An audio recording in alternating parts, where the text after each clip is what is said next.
तो क्या बोलती पब्लिक 4 जून 2024 को 18वीं लोकसभा के रिजल्ट डिक्लेयर किए जाते हैं, जिसका रिजल्ट काफी मिला जुला था।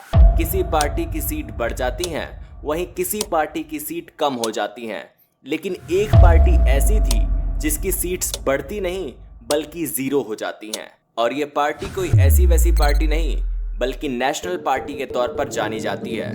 मैं बात कर रहा हूँ बीएसपी यानी बहुजन समाजवादी पार्टी के बारे में, जिसने 4 बार यूपी को एक महिला चीफ मिनिस्टर दिया। बीएसपी अपने समय की सबसे स्ट्रॉन्ग पॉलिटिकल पार्टी थी, जिसको 14 अप्रैल 1984 को BR अम्बेडकर की बर्थ एनिवर्सरी पर कांची राम जी ने स्थापित किया था। कांची राम जी ने 2001 में बीएसपी को मायावती के हाथों में सौंप दिया। मायावती की सिस्टम में एंट्री होते ही इंडियन पॉलिटिक्स में काफी बड़ा बदलाव आया। लेकिन ऐसा क्या हुआ जिससे ये पार्टी आज अपनी आखिरी सांसें गिन रही है, और क्या ये कमबैक कर पाएगी? 1995 में समाजवादी पार्टी के गिरने पर बीजेपी के सपोर्ट से मायावती पहली बार सीएम बनती हैं, लेकिन ये सरकार 137 दिन तक ही चल पाई, क्योंकि एक बार फिर समाजवादी पार्टी के पास बहुमत था।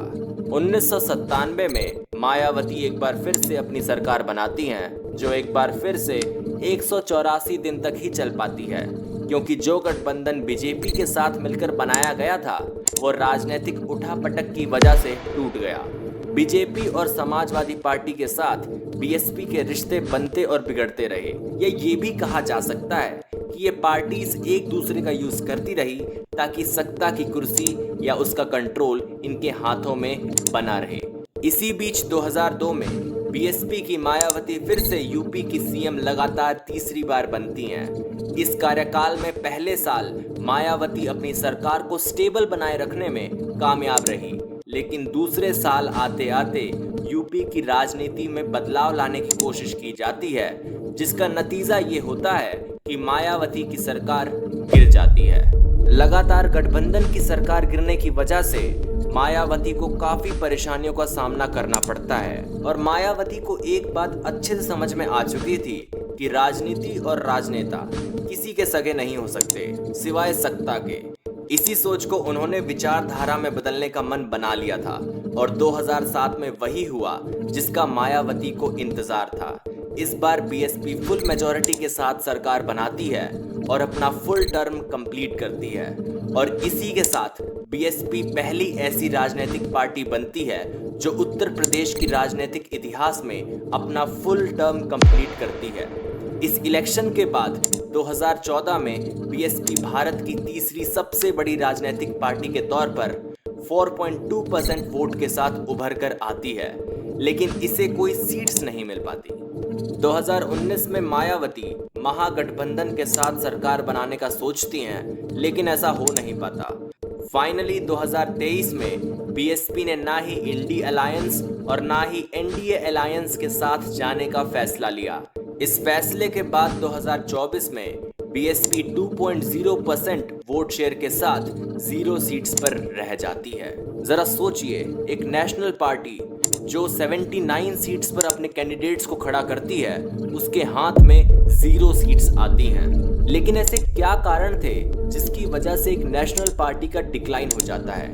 10 दिसंबर 2023 को मायावती अपना राजनीतिक वारिस अपने भतीजे आकाश आनंद को चुनती है। सरकार किसी एक इंसान से ना ही तो बन सकती है और ना ही चल सकती है, लेकिन बीएसपी के अंदर एक ही इंसान का चेहरा दिखता था, वो था मायावती का। इसकी वजह से पार्टी के सारे फैसले एक ही इंसान के हाथ में आ गए।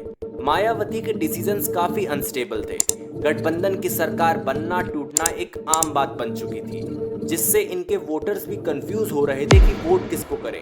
कास्ट बेस्ड पॉलिटिक्स की वजह से इस पार्टी की विचारधारा काफी छोटी हो गई थी, जिसकी वजह से काफी सारे वोटर्स इस पार्टी से कनेक्ट ही नहीं कर पाए। किसी भी पॉलिटिकल पार्टी को चलने के लिए पैसों की जरूरत होती है, जो इसे आमतौर पर चंदे से मिलता है।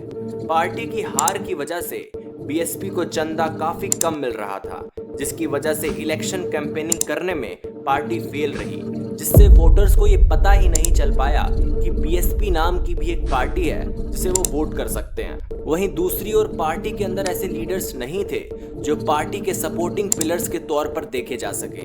बीजेपी का आना भी एक बड़ा कारण था जिसकी वजह से बीएसपी को एक और झटका लगा, खास तौर पर उत्तर प्रदेश में। समय के साथ बीएसपी पर मिसयूज ऑफ पावर और करप्शन के आरोप लगे, जिससे मायावती के एक्शन लेने वाली सरकार के ऊपर सवाल खड़े होने लगे। इन सभी कारणों की वजह से बीएसपी बुरी तरह 2024 के इलेक्शन में हार गई। वैसे आपको क्या लगता है, क्या बीएसपी कमबैक कर पाएगी और क्या फिर से एक मजबूत पार्टी बन पाएगी? कमेंट बॉक्स में बताइएगा। फिर मिलेंगे आपसे अगली वीडियो में।